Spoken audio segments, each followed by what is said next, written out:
اللہ الرحمن الرحیم پروگرام مکالمہ کے ساتھ میں ہوں سلمان عابد۔ آج ہم گفتگو کریں گے دو بنیادی ایشوز پہ، اور یہ گفتگو دو پارٹ میں ہوگی۔ پہلا جو موضوع ہے وہ ہے پاکستان افغانستان تعلقات اور افغان امن معاہدہ، اور دوسرا بڑا موضوع ہوگا کہ جو پاکستان میں تحریک انصاف کی حکومت ہے، وزیر اعظم عمران خان ہے، ان کو اب سیاسی محاذ پہ کس قسم کے چیلنجز درکار ہیں۔ لیکن پہلا جو موضوع ہے افغانستان، یہ ایک امپورٹنٹ ایشو ہے، اور میں ہمیشہ سے کہتا ہوں کہ افغانستان کا جو بحران ہے اس کا تعلق صرف افغانستان کے ریزولوشن سے نہیں ہے، اور بلکہ اس سے بڑھ کر بھی اس کا تعلق صرف پاکستان اور افغانستان کے تعلقات کے ساتھ بھی نہیں جڑا ہوا۔ اس پورے ایشو کا تعلق جنوبی ایشیا کی سیاست اور اس خطے کی اسٹیبلٹی کے ساتھ جڑا ہوا ہے۔ یعنی افغانستان کا جو پیس پروسیس ہے، اس نے اگر ریزالو ہونا ہے تو اس کا لارجر امپیکٹ جو ہے وہ پورے خطے کی سیاست پر پڑے گا۔ ایک بڑا تاریخی معاہدہ افغان حکومت، افغان طالبان، پاکستان اور امریکہ کے درمیان افغان امن معاہدے کی صورت میں سامنے آیا، اور یہ بڑی امپورٹنٹ بات ہے کہ وہ افغان طالبان جو اسلحے کی بنیاد پہ، طاقت کی بنیاد پہ جنگی میدان میں مصروف تھے، انہوں نے ڈائیلاگ کا راستہ اختیار کیا۔ دوحہ میں مذاکرات ہوئے، قطر میں مذاکرات ہوئے، ان تمام مذاکرات کا یہ نتیجہ نکلا کہ ہمیں ایک افغان امن معاہدہ دیکھنے کو مل سکا، اور یہ ایک مشکل معاہدہ تھا، کیونکہ سب سے بڑا چیلنج جو ہے وہ افغانستان میں موجود افغان حکومت اور افغان طالبان کے درمیان جو ڈیفیسٹ ہے اس کو کیسے ریزالو کرنا تھا، اس کو کیسے اعتماد سازی کے ساتھ لے کر چلنا تھا۔ یہ سب سے بڑا چیلنج ہے، کیونکہ افغان طالبان کے اپنے سیاسی مفادات ہیں، اور افغان حکومت جو ہے وہ اپنے سیاسی مفادات کے تحت چیزوں کو دیکھ رہی تھی، اور امریکہ کو بھی اس بات کی ریئلائزیشن تھی کہ اگر اس موقع پر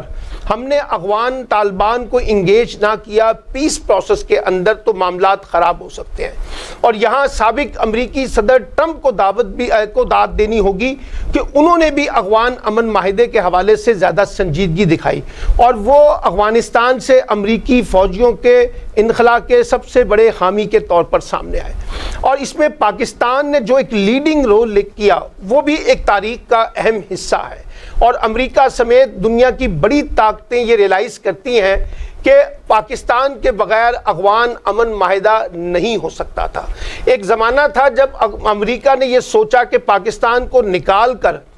افغان امن معاہدے کو آگے بڑھایا جائے، لیکن جب اس میں ناکامی ہوئی، اور اس ناکامی کا نتیجہ یہ نکلا کہ امریکہ کی اشرافیہ میں، امریکہ کے سیکیورٹی اداروں میں یہ ریلائزیشن بڑھی کہ پاکستان کو شامل کیے بغیر افغان امن جو ہے وہ ممکن نہیں ہے، اور پاکستان بار بار امریکہ کے سامنے ایک بات سمجھاتا رہا کہ دیکھیے افغان طالبان ہماری بات ضرور سنتے ہیں، لیکن اگر آپ کا خیال یہ ہے کہ افغان طالبان ہمارے ایجنڈے کے اوپر چلیں گے، ہماری ڈکٹیشن کے اوپر چلیں گے، اور جیسے ہم کہتے ہیں ویسے وہ آپریٹ کریں گے، یہ ممکن نہیں ہے۔ افغان طالبان کی اپنی پالیسی ہے، اس میں ہم ایک مسالت کا رول تو پلے کر سکتے ہیں، لیکن سارا بوجھ ہم پہ مت ڈالا جائے، وہ امریکہ نے بھی برداشت کرنا ہے، وہ افغان حکومت نے بھی کرنا ہے، اور دیگر بڑی طاقتوں نے بھی کرنا ہے۔ اس کے بعد ہم نے ایک اور تاریخی معاہدہ افغان حکومت اور افغان طالبان کے درمیان 18 برس کے بعد دیکھا، جنگ بندی کا، اور یہ بھی ایک بڑی اہم ڈیولپمنٹ تھی۔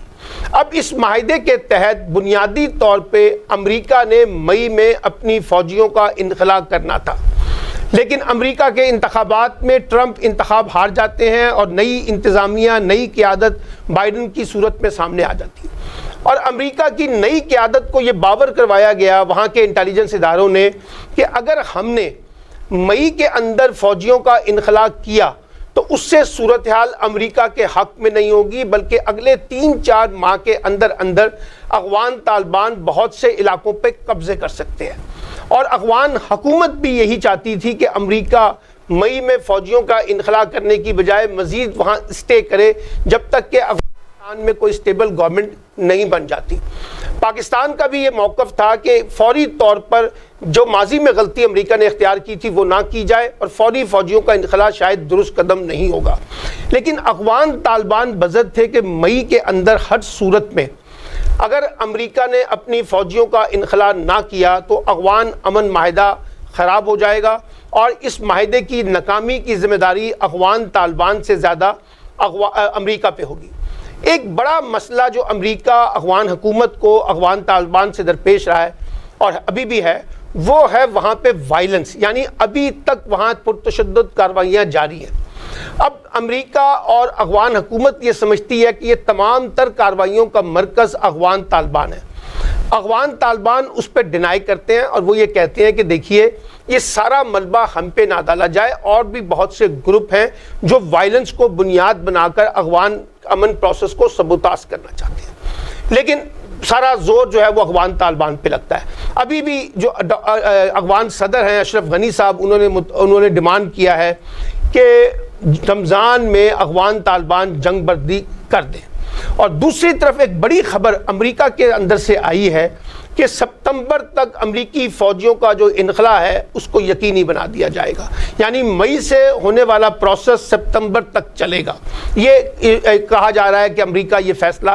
کر چکا ہے۔ ادھر دوسری طرف ترکی میں کوئی 10 روزہ کانفرنس جو ہے وہ افغان پیس پروسیس کے کانٹیکسٹ میں اپریل میں ہونے جا رہی ہے، جس پہ ابتدائی طور پہ افغان طالبان نے اس میں شرکت سے انکار کر دیا۔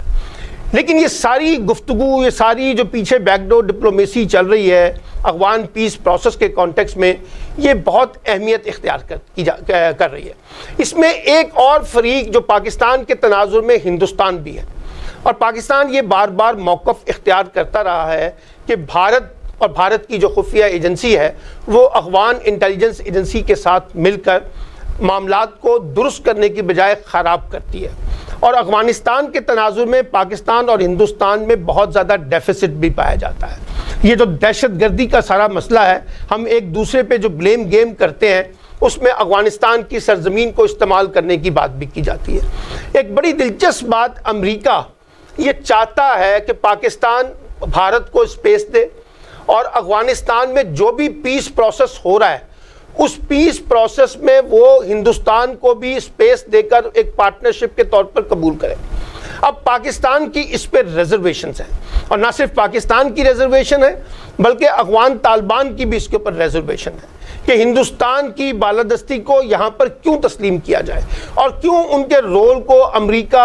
انسسٹ کر رہا ہے کہ اس کو قبول کیا جائے۔ یہاں پر ایک ڈیڈ لاک اس وقت موجود ہے۔ لیکن ایک بات سمجھنے کی ہے کہ اگر افغان پیس پروسیس سبوتاژ ہوتا ہے تو کیا یہ دوبارہ اس طرح کی میز مکالمے کی، بات چیت کی، گفت و شنید کی جمہوری طریقے سے، آئینی طریقے سے سج سکتی ہے؟ اس کے امکانات پھر بہت پیچھے چلے جائیں گے، کیونکہ اس دفعہ اگر کوئی ڈیڈ لاک پیدا ہو گیا افغان حکومت، افغان طالبان، امریکہ، پاکستان کے درمیان، تو پھر شاید جو مفاہمت کے ذریعے افغانستان کے پرامن حل کی بات کی جا رہی ہے وہ ممکن نہیں ہوگی۔ اور امریکہ کے اندر بھی بہت سے جو تھنک ٹینکس ہیں، سیکیورٹی ادارے ہیں، جو ڈیفنس ایکسپرٹس ہیں، جو سفارتی اور ڈپلومیسی کا تجربہ رکھتے ہیں، وہ بھی یہ بات بار بار کر رہے ہیں کہ یہ جو اپرچونٹی افغان پیس پروسیس کے تناظر میں ابھر کے سامنے آئی ہے اس کو ہر صورت میں اویل کیا جائے، اور اگر اس کو اویل نہ کیا گیا تو اس کا پورا خطہ جو ہے اس کے اوپر اس کا امپیکٹ ہوگا نیگیٹیولی۔ اب یہ صورتحال ظاہر کرتی ہے کہ آنے والے دنوں میں افغانستان کے اندر کتنی ڈیولپمنٹ ہوتی ہے،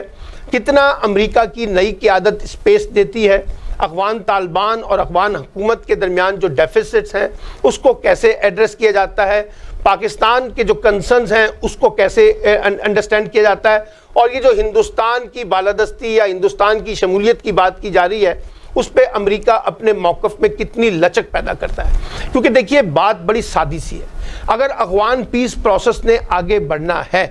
تو اس کی ابتدائی شکلیں، اس کے جو میجر سٹیک ہولڈر ہیں وہ افغان حکومت اور افغان طالبان ہیں، پہلی بات، پھر اس کے بعد پاکستان ہے، اور پھر امریکہ باہر بیٹھا ہوا ہے۔ اب یہ چاروں پلیئر جو ہیں اس پورے خطے کے اندر، جب آپ یہ کہتے ہیں کہ یہ اکنامک زون بنے،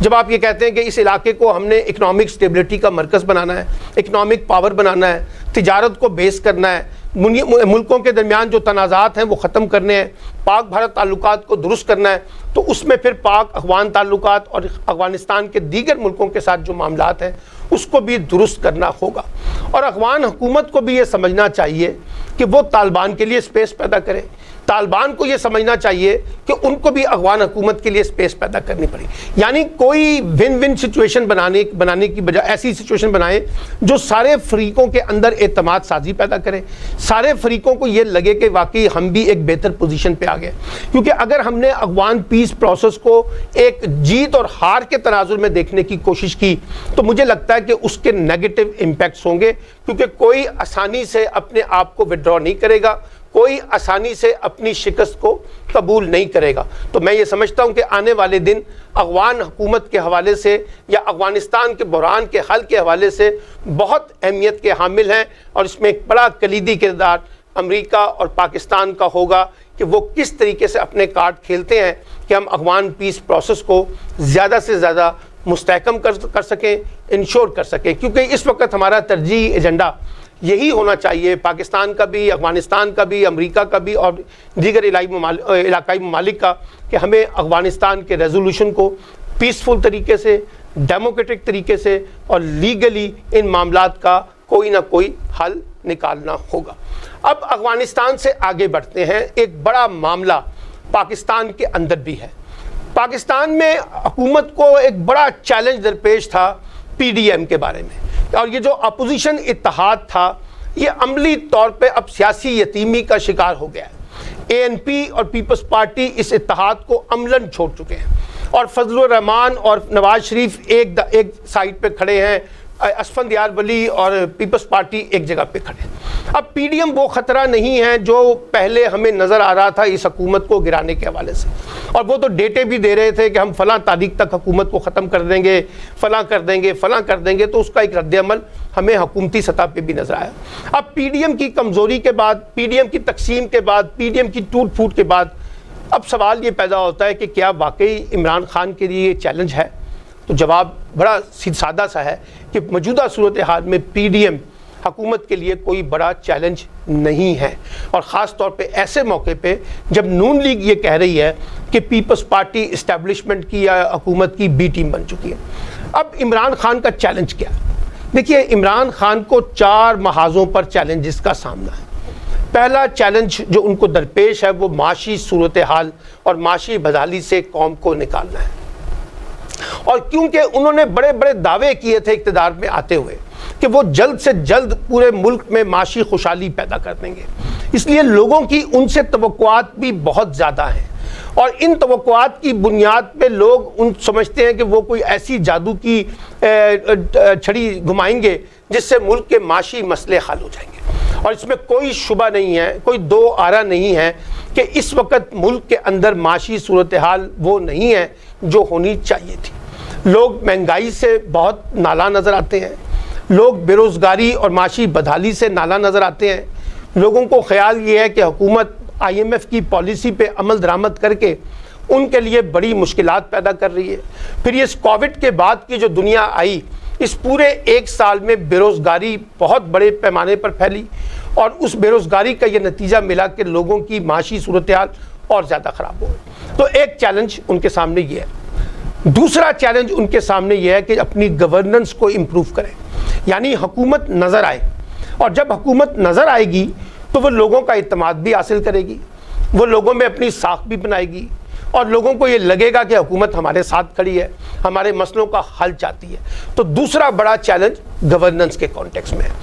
تیسرا بڑا چیلنج ان کو اپنی پارٹی کے اندر ہے، یعنی حکومت کے اندر. یہ جو بار بار کیبنٹ کی ریشفلنگ ہونا، کیبنٹ کو تبدیل کر دینا، ایک بندے کو یہاں سے اٹھانا پھر دوسری جگہ لگا دینا، پہلے ایک بندے کی بہت زیادہ توصیف کرنا، پھر اسی کی خامیوں کو بنیاد بنا کر اسے نکالنا، اور پچھلے والے کو جس کو نکالا گیا ہو پھر اس کو لے کے آنا. تو حکومت میں جتنی تیزی سے اور تواتر کے ساتھ منسٹریاں بدل رہی ہیں، جتنی تیزی سے ہم انتظامی افسران یعنی chief secretaries, I Gs, D P Os, D C Os, chief, یہ بدل رہے ہیں، اور مختلف محکموں کے سربراہوں کو بدلا جا رہا ہے، تو وہ کیسے اپنی مستقل پالیسی قائم کر سکیں گے؟ کیونکہ پالیسی اس صورت میں قائم ہوتی ہے جب کوئی بندے آتے ہیں اور آ کے سٹے کریں ایک لمبے عرصے کے لیے، وہ اپنی پالیسی بنائیں. یہاں لوگوں کے اندر ایک انسرٹنٹی پھیل گئی ہے. لوگوں کو یہ نہیں پتا کہ آج وہ جس سیٹ پہ بیٹھا ہے کل وہ اس سیٹ پہ ہوگا یا نہیں ہوگا. تو یہ ایک بڑا مسئلہ عمران خان کی حکومت کو درپیش ہے. اور چوتھا مسئلہ یہ ہے کہ وہ بہت زیادہ نان الیکٹڈ لوگوں پر ریلائی کرتے ہیں. جو اپنی پارٹی کے اندر الیکٹڈ لوگ ہیں اس کو کیسے ڈیل کیا جائے, جو پارٹی کے اندر خاص طور پہ پولیٹیکل فیسز ہیں جو چیزوں کی سمجھ بوجھ سیاسی انداز میں رکھتے ہیں, ان کو کیسے سامنے لایا جائے. اور یہ جو حالیہ دنوں میں جہانگیر ترین کا بحران پیدا ہوا ہے پارٹی کے اندر, اور 25 سے 30 MPA جہانگیر ترین کے ساتھ اظہار یکجہتی کے طور پر کھڑے ہو گئے ہیں, اس چیز کو کیسے بڑھایا جائے, اس کو کیسے کم کیا جائے. اور پانچواں مسئلہ یہ ہے کہ وہ جو بڑے بڑے دعوے عمران خان صاحب کرتے تھے احتساب کے بارے میں, ریفارمز کے بارے میں, پولیس ریفارمز کے بارے میں, لوکل گورنمنٹ کے الیکشنز کے بارے میں, FBR کی اصلاحات کے حوالے سے, انسٹیٹیوشنل ریفارمز کے بارے میں, اب وہ کیسے آگے بڑھیں گی, کیونکہ احتساب کے عمل میں بھی ان کو کئی طرح کے چیلنجز کا سامنا ہے. اور یہ نیریٹو بڑی تیزی سے بلڈ ہوتا ہے کہ جی اپوزیشن جماعتوں کا یہ موقف کہ ہمیں پولیٹیکل وکٹمائز کیا جا رہا ہے. اور یہ ڈسکا کا جو الیکشن ہوا ہے جس میں عمران خان کی جماعت 19,000 ووٹوں سے ہاری ہے, یہ بھی ایک ریڈ لائن جسے کہتے ہیں نا اس کو انڈیکیٹ کرتی ہے اور تحریک انصاف کو جھنجھوڑتی ہے کہ اگر انہوں نے اپنے معاملات کو درست نہ کیا تو آنے والے انتخابات میں جب 2023 میں ہوں گے ان کو اپوزیشن جماعت اور خاص طور پہ مسلم لیگ نون کے مقابلے میں پنجاب میں زیادہ مزاحمت کا سامنا کرنا پڑے گا. یہ ان کے لیے آسان کام نہیں ہوگا. تو میں یہ سمجھتا ہوں کہ اب 2-2.5 سال جو باقی ہیں حکومت کے پاس, عمران خان صاحب کو اپنی حکومت کے طور پہ بھی اور اپنی سیاسی جماعت کے سربراہ ہونے کے ناطے بھی بہت کچھ ری وزٹ کرنا ہوگا, ری اسٹرکچر کرنا ہوگا, ری ڈیزائن کرنا ہوگا. یہ گاڑی جیسے چل رہی ہے نا عمران خان صاحب, ایسے نہیں چلے گی. آپ کو کچھ میجر چینجز لانی ہوگی. آپ نے ہیلتھ کارڈ دینے کی بات کی ہے, آپ نے کنسٹرکشن کے بزنس میں بوم پیدا کرنے کی کوشش کی ہے, آپ نے باقی جگہ پر چیزوں کو آہستہ آہستہ ری بلڈ کر رہے ہیں, لوگوں کو لون مل رہا ہے کنسٹرکشنز کے لیے, سستے گھر مل رہے ہیں. یہ بہت اب امپورٹنٹ بات ہے. لیکن 4-5 چیزیں ایسے ہیں جس پہ لوگ فوری طور پہ ریلیف چاہتے ہیں. ایک تو مہنگائی کے معاملے میں, اور مہنگائی کو کنٹرول کرنے کا آپ کا حکومتی نظام جس کو میں گورننس کا سسٹم کہتا ہوں. دوسرا یہ کہ پیٹرول کی قیمتوں میں اضافہ, بجلی کی قیمتوں میں اضافہ, گیس کی قیمتوں میں اضافہ, مہنگائی کے ساتھ ساتھ یہ تینوں چیزیں, ادویات کی قیمتوں میں اضافہ. اور چوتھا یہ کہ آپ جو کمزور طبقے ہیں, آپ نے بڑا ماشاءاللہ لنگر خانے کھول دیے ہیں اور ہر جگہ پہ کھانے لوگوں کو پرووائڈ کیے جا رہے ہیں صبح شام, اچھی بات ہے. لیکن ساتھ ساتھ ان کی اکنامکس کو بھی اس طرح سے ڈیولپ کرنا پڑے گا کہ وہ ہاتھ نہ پھیلائیں, وہ خود کچھ کرنے کی پوزیشن میں آ جائیں. یعنی آپ کو انڈسٹریلائزیشن کی طرف جانا ہوگا, آپ کو چھوٹے چھوٹے کاروباروں کو پروموٹ کرنا ہوگا, چھوٹی چھوٹی صنعتوں کو پروموٹ کرنا ہوگا, تب یہ چیزیں جو ہے نا وہ آگے بڑھیں گی. اور یاد رکھیے عمران خان صاحب آپ حکومت میں آ گئے ہیں, لیکن آپ کے مخالفین کمزور نہیں ہیں. وہ ملک کی 2 بڑی پاپولر سیاسی جماعتیں ہیں, پیپلز پارٹی اور PMLN, اور پھر خیبر پختونخوا میں JUI. یہ وہ جماعتیں ہیں جو اپنا کافی ووٹ بینک رکھتی ہیں. ان جماعتوں کو انڈرمائن کرنے کی ضرورت نہیں ہے. جہاں آپ کی حکومت کو مشکلات پیش آئیں, گورننس ٹھیک نہ ہوئی, اس کا براہ راست فائدہ ان جماعتوں کو پہنچے گا. اور یہ الیکٹوریل پالیٹکس میں اس پرسپشن کو ابھی بھی بلڈ کرنے میں کامیاب ہوئے ہیں, آگے بھی کر سکیں گے کہ آپ کی حکومت ڈیلیور کرنے کی پوزیشن میں نہیں ہے, آپ ڈیلیور نہیں کر سکے ہیں, آپ کی پرفارمنس ٹھیک نہیں ہے. تو اس لیے اب وقت ہے کہ آپ اپنے آپ کو تھوڑا سا جھنجھوڑیں, بلکہ زیادہ جھنجھوڑیں, اپنے آپ کو بھی جھنجھوڑیں, اپنی کیبنٹ کو بھی جھنجھوڑیں. یہ بڑی اچھی بات ہے جو اس دن پرائم منسٹر نے کہا کہ جناب دیکھیے اب ہماری کیبنٹ کے لوگوں کو چاہیے تو وہ PDM کے معاملات میں مت الجھیں اور نہ زیادہ اپنی انرجی جو ہے وہ PDM کے پر بیان بازی پہ لگائیں. ان کے بقول زیادہ توجہ جو ہے اب آپ کو اپنی پرفارمنس پہ دینی ہوگی. ان کے بقول میں خود مانیٹر کروں گا, اور میں بار بار کہہ رہا ہوں کہ عمران خان صاحب 2-2.5 سال جو الیکشن کے اندر رہ گئے ہیں, اب آپ کو شارٹ ٹرم لیول کے اوپر بہت مضبوط قسم کی اور مربوط قسم کی پلاننگ درکار ہے. وہ شارٹ ٹرم پلاننگ جو انڈیکیٹرز نکلیں اس کے, وہ جسے کہتے ہیں ایکسیسیبل ہو, جس کو مانیٹر کیا جا سکے, جو لوگوں کو ڈیلیور کر سکے, جو لوگوں کو پرفارم کرتے ہوئے نظر آئے, لوگوں کو ٹرانسپیرنسی نظر آئے, لوگوں کو لگے کہ واقعی ان کی زندگیوں میں تبدیلی آ رہی ہے حکومت کے آنے سے. ہے دیر صحیح, وہ دیر سے آئی لیکن آئی ضرور ہے. تو اگر اس پرسپشن کو عمران خان نے بلڈ کر لیا تو بہت آگے جا سکتے ہیں. پھر ایک بڑا مسئلہ ان کی میڈیا ٹیم کا ہے, چاہے وہ وفاق میں ہے اور چاہے وہ صوبوں میں. وہاں جس انداز سے ٹیم کو اپنی حکومتی کارکردگی کو پرفارم کرنا چاہیے وہ بھی نہیں کر. یہی وجہ ہے کہ اب شبلی فراز کی جگہ وزیر اعظم نے دوبارہ فواد چودھری کو وزیر اطلاعات بنایا. فواد چودھری وسیع تجربہ رکھتے ہیں اس بات کا, انہوں نے پہلے بھی وزارت اطلاعات اچھے طریقے سے چلانے کی کوشش کی تھی, سیاسی آدمی ہیں, سیاسی ذہن رکھتے ہیں. تو اب دیکھیں گے کہ ان کے آنے سے کیا کوئی فرق پڑا ہے. پنجاب اور خاص طور پہ مرکز اور پھر خیبر پختونخوا جہاں پی ٹی آئی کی براہ راست حکومتیں ہیں, وہاں ان کو اپنے میڈیا کے محاذ پہ بھی بہت زیادہ پرفارم کرنا ہوگا, اور اس پرفارمنس کی بنیاد کے اوپر انہیں یہ پرسپشن بلڈ کرنا ہوگا کہ ان کی حکومت جو ہے وہ ایک درست ٹریک کی طرف بڑھ رہی ہے. کیونکہ جب تک یہ پرسپشن بلڈ نہیں ہوگا, آپ اس کے اندر جتنی مرضی اچیومنٹ لے لیں, لوگ اس کو قبول نہیں کرتے. لوگ اب پرسپشن کی بنیاد پہ اپنے نتائج کو نکالتے ہیں, پرسپشن کی بنیاد پہ اپنی رائے بناتے ہیں. سو مجھے لگتا ہے, میں اس بات کو کنکلوڈ کرتے ہوئے کہنا چاہتا ہوں کہ پی ٹی آئی کے لیے جو چیلنجز اس وقت ہیں, اگر ان پہ پی ٹی آئی بطور جماعت اور بطور حکومت توجہ نہیں دے گی, تو آنے والے کل میں جب انتخابات کا سلسلہ دوبارہ ہوگا تو ان کو بحران کا سامنا کرنا پڑے گا. یہ جو بائی الیکشن کے اندر جو شکست ہو رہی ہیں, اس کی اور بھی بہت سی وجوہات ہو سکتی ہیں, لیکن ایک وجہ یہ بھی ہے کہ ان کی حکومت کا پرسپشن جو ہے اس وقت ایک نیگیٹو ہے کہ یہ حکومت ڈیلیور نہیں کر رہی ہے. تو اگر اس کو بنیاد بنا کر عمران خان, ان کی کیبنٹ, ان کی جماعت اپنے اندر جو پوسٹ مارٹم کر سکیں اور اس پوسٹ مارٹم کی بنیاد پہ نئی اسٹریٹجی بنا سکیں, تو پھر تو یہ لگتا ہے کہ وہ آگے بڑھ سکیں گے. لیکن اگر وہ اپنی غلطیوں کو قبول کرنے کی بجائے, اپنی خامیوں کو دور کرنے کی بجائے سارا ملبہ دوسروں پہ ڈال کر آگے بڑھنے کی کوشش کریں گے, تو مجھے نہیں لگتا کہ ان کو کوئی بڑے مثبت نتائج فیوچر کی سیاست میں مل سکیں گے.